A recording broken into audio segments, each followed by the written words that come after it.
શિવ ભક્તો, આજે ખૂબ જ સુંદર વાત કરવાની છે. દેવી પાર્વતી ભગવાન ભોળાનાથને એક પ્રશ્ન પૂછે છે અને એમ કહેવાય કે ભગવાન ભોળાનાથ તેનો સુંદર જવાબ આપે છે. બંનેની વાતચીત છે, શિવ અને શક્તિની વાતચીત છે. તો સુંદર ધ્યાનથી તમે વિડીયો સાંભળજો અને વિડીયો ગમે તો વિડીયોમાં લાઈક આપજો, કોમેન્ટમાં હર હર મહાદેવ હર લખજો, જય શિવ શક્તિ લખજો અને આ વિડીયો બીજા શિવ ભક્તોને પણ શેર કરી દેજો. શિવ ભક્તો, વાત જાણે એમ છે કે દેવી પાર્વતી અને ભગવાન ભોળાનાથ કૈલાસ શિખર ઉપર બેઠા હોય છે. ત્યારે દેવી પાર્વતી ભગવાન ભોળાનાથને પૂછે છે કે હે નાથ, હે પ્રભુ, હે શિવજી, તમને એક વાત પૂછું. આ કળિયુગનો જ્યારે પ્રભાવ વધી જશે ત્યારે દરેક જેટલા પણ જીવો છે આ ધરતી ઉપર તેના જીવનમાંથી ધર્મ જતો રહેશે. તેના જીવનમાં ધર્મ નહીં રહે, કારણ કે કળિયુગનો પ્રભાવ પડવાનો છે. તો જેટલા પણ શિવ ભક્તો છે, જેટલા પણ તમારું આરાધન કરે છે, જેટલા પણ તમારા પ્રતિક લિંગનું પૂજન કરે છે, તે કઈ રીતે ભવદરિયાને પાર ઉતરશે? સંસારરૂપી તેની નાવડી કઈ રીતે ભવદરિયાને પાર ઉતરશે? પ્રભુ, મને તેનો જવાબ આપો. હે નાથ, મને તેનો જવાબ આપો. દેવી પાર્વતી ભગવાન ભોળાનાથને પૂછે છે, કહે છે. ત્યારે ભગવાન શિવજી પ્રથમ તો હસે છે અને સુંદર જવાબ આપે છે. ધ્યાનથી સાંભળજો. ભગવાન ભોળાનાથ, ભગવાન શિવજી દેવી પાર્વતીને કહે છે, દેવી, ઓમ નમઃ શિવાય છે ને, તે સાક્ષાત મારું રૂપ છે. આ મહામંત્ર છે, સર્વ મંત્રોથી મોટો છે. જે કોઈ માનવ ઓમ નમઃ શિવાયનો સહારો લેશે કળિયુગમાં અને એમ કહે કે નિત્ય નિત્ય ઓમ નમઃ શિવાયના જાપ કરશે, મારા લિંગ સમક્ષ ઓમ નમઃ શિવાયના જાપ કરશે ને, તેનું જીવન ભવદરિયાને પાર ઉતરી જશે. સુખેથી તેની નૈયા પાર ઉતરી જશે. દેવી, કળિયુગમાં દરેક જીવોને તારવા વાળો જો કોઈ મંત્ર હોય ને તો તે ઓમ નમઃ શિવાય છે. શિવ ભક્તો, સુંદર આવો જવાબ ભગવાન ભોળાનાથ દેવી પાર્વતીને આપે છે. અને તમને ખબર જ છે, શાસ્ત્રોમાં પણ લખેલું છે, વેદો પુરાણોમાં પણ લખેલું છે, ઋષિ મુનિઓ પણ ઓમ નમઃ શિવાય મંત્રના જાપ કરતા અને ભગવાન ભોળાનાથને પ્રસન્ન કરતા.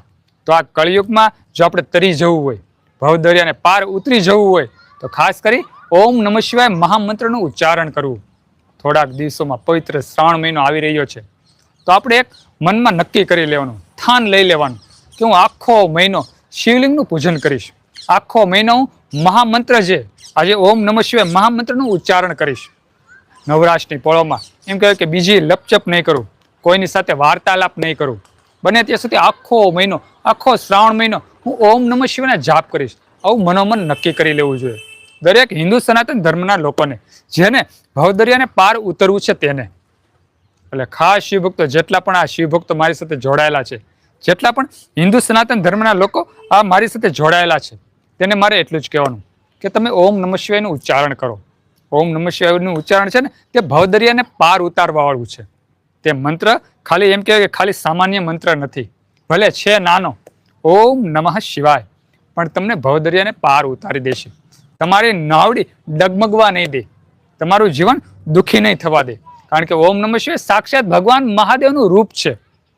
તમને ભવદરિયામાં તારી દેશે. તમારી સંસારરૂપી જે નાવડી છે ને, તે ઓલા કાંઠે પહોંચી જશે. જોકે બધાની નાવડી ઓલા કાંઠે પહોંચી જ જાય છે, પણ કેટલા લોકો દુઃખી થાય છે. પણ જે લોકો એમ કહેવાય ભગવાન મહાદેવનું નિત્ય નિત્ય આરાધન કરતા હોય, ઓમ નમઃ શિવાયનું ઉચ્ચારણ કરતા હોય, તે દુઃખી માનો નથી થતો. તે હંમેશા સુખી સુખી એમ કહેવાય સુખી સુખી થઈને જ ભવદરિયાને પાર ઉતરે છે. એટલે ખાસ કરી આ ઓમ નમઃ શિવાયનો સહારો લઈ લેવો. સાક્ષાત શિવ મહાપુરાણમાં કહેલું છે કે ઓમ નમઃ શિવાય બોલવાથી, કે ઓમ નમઃ શિવાય ઉચ્ચારણ બીજાને સંભળાવવાથી એક ભવના નહીં ભવના આપણા દુઃખ દૂર થઈ જાય છે. ભગવાન મહાદેવની પરમ કૃપા તે જીવ ઉપર પડે છે, જે જીવ નિત્ય નિત્ય ઓમ નમઃ શિવાયનું ઉચ્ચારણ કરતો હોય. ઓમ નમઃ શિવાય ભવદરિયાને પાર ઉતારવા વાળું છે. સુંદર દેવી પ્રશ્ન પૂછે છે, તમે વિચાર કરો કે આ કળિયુગમાં ભવદરિયાને પાર ઉતરવા માટે શું કરશે, આ ભક્તો શું કરશે? ત્યારે મહાદેવ સાક્ષાત કહે છે કે દેવી, જે કોઈ માનવ, જે કોઈ જીવ આ કળી કાળમાં ઓમ નમઃ શિવાય મંત્રનું ઉચ્ચારણ કરશે ને, તેની નૈયા ભવદરિયાને પાર ઉતરી જશે.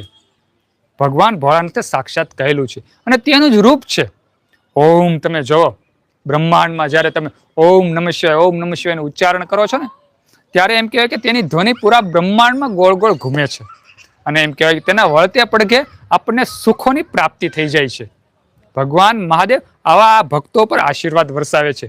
તમે જોતા હશો, વૃદ્ધ ઘણા ગવડિયા જોયા હશે કે શિવાલય તમે દર્શનાર્થે જતા હોય તો ખૂણામાં બેસી અને રુદ્રાક્ષની માળા કરતા હોય, ઓમ નમઃ શિવાયની માળા કરતા હોય.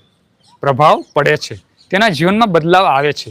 જે લોકો એમ કહે કે મૌન ધારણ કરી મનમાં મનમાં મનમાં મનમાં ઓમ નમઃ શિવાયની માળા કરે, 108 વખત ઓમ નમઃ શિવાય બોલે, આવી એમ કે 5 માળા કરે, 11 માળા કરે, 21 માળા કરે, 51 માળા કરે, 108 માળા કરે, ભગવાન મહાદેવ તેની પર પરમ કૃપા વરસાવે છે. ઓમ નમઃ શિવાય કહે તમે જેવો તેવો મંત્ર નહીં સમજતા. કદાચ મોટા મોટા ગમે તેવા મંત્ર હોય, પણ જે ઓમ નમઃ શિવાય છે ને મંત્ર, તે સાક્ષાત શિવનું સ્વરૂપ છે ને સૌથી મોટો મંત્ર છે. દરેક મંત્રોની આગળ ઓમ લગાડાય છે, પછી જ તે મંત્ર પરિપૂર્ણ થાય છે. કદાચ કોઈ ઋષિ મુનિ હોય, કોઈ બ્રાહ્મણ દેવતા હોય, કોઈ સાધુ, કોઈ સંત હોય, નવો મંત્ર બનાવે અને જો આગળ ઓમ ન લગાડે ને તો તે મંત્ર અસફળ ગણાય છે. તે મંત્ર પૂર્ણ નથી ગણાતો. એમ કહેવાય કે ભગવાન મહાદેવનું જે ઓમ છે ને તે જો લગાડે ને તો તે મંત્ર પૂર્ણતા ગણાય છે. એટલે ભગવાન શિવ વગર ખાલી મંત્ર નહીં, કોઈ પણ જીવ અધૂરો છે. આ જીવ આજે આપણે પંચમહાભૂતોમાં જે જીવ સમાયેલો છે, આજે કાયામાં જીવ સમાયેલો છે, તેને શિવ સુધી જો આપણે પહોંચાડવો હોય તો ભગવાન મહાદેવનો સહારો જરૂરી છે, તેની ભક્તિ જરૂરી છે, નિત્ય નિત્ય શિવલિંગ પૂજન જરૂરી છે, શિવલિંગના દર્શન જરૂરી છે, ઓમ નમઃ શિવાયનું ઉચ્ચારણ જરૂરી છે. એટલે ખાસ કરી અને પવિત્ર શ્રાવણ મહિનામાં જેટલા પણ શિવ ભક્તો મારી સાથે જોડાયેલા છે તેને મારી વિનંતી કે તમે ઓમ નમઃ શિવાય મંત્રનું ઉચ્ચારણ કરો. ભલે તમે ગમે તે કામકાજ કરતા હો, થોડોક તો તમને સમય મળી જ જાય કે તમે ઓમ નમઃ શિવાયનું ઉચ્ચારણ કરી શકો. પ્રભાતે તો સર્વ લોકો દીવોબત્તી કરતા જ હોય છે, ત્યારે 11 વખત છે, 21 વખત છે, ઓમ નમઃ શિવાય બોલી અને પછી કર્મ તરફ દોડો, 100% તમારું કલ્યાણ થઈ જશે. ભગવાન મહાદેવ તમારી ઉપર પરમ કૃપા વરસાવશે. આખો મહિનો કરી જુઓ. નિત્ય નેમ કરી પ્રાથી પાઠ કરું 40, તુમ મેરી મનોકામના પૂર્ણ કરું જગદીશ.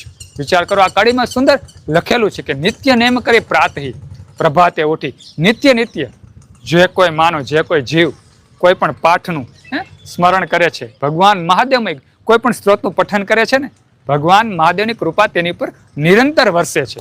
એક દિવસ ભગવાનની કૃપા વરસી જાય, બીજે દિવસે ન હોય તો આપણને કેવું દુઃખ થાય. નિરંતર આપણી પર કૃપા હોય તો ભગવાનની, તો આપણને ગમે કે નહીં. તેવું જ ભક્તિમાં છે. તમે નિત્ય નિત્ય ભગવાન મહાદેવની ભક્તિ કરતા હો તો ભગવાન મહાદેવને પણ ગમે. એટલે ખાસ કરી અને નિત્ય નિત્ય ભક્તિ રાખો. નિત્ય નિત્ય શિવલિંગનું પૂજન કરો, શિવલિંગના દર્શન કરો. સંધ્યાકાળ થાય ત્યારે શિવશક્તિનું સ્મરણ કરો. શિવશક્તિ જગતના માતા પિતા છે. તમારા માતા પિતાને તમે પગે લાગતા હોય, અથવા આપણું બાળક આપણને પગે લાગતું હોય તો આપણને કેટલું રૂડું લાગે, કેટલું ગમે કે આ બાળકમાં કેટલા સંસ્કાર છે. અત્યારથી કોઈ પણ નાનું નાનું ભૂલકું હોય અને આપણને પગે લાગે તો આપણને કેટલું રૂડું લાગે. બીજા વ્યક્તિ જોતા હોય, બીજા સગાવાલા જોતા હોય તો તેને પણ ગમે કે આ બાળકમાં કેટલા સંસ્કાર છે. તેવી રીતે આપણે પણ જગતના માતા પિતા શિવશક્તિને સંધ્યા સમયે યાદ કરીએ તો શિવશક્તિ પણ આપણી ઉપર આશીર્વાદ વરસાવે, તેને પણ ગમે. શિવશક્તિ છે ને તે સંધ્યા સમયે ભ્રમણ કરતા હોય છે.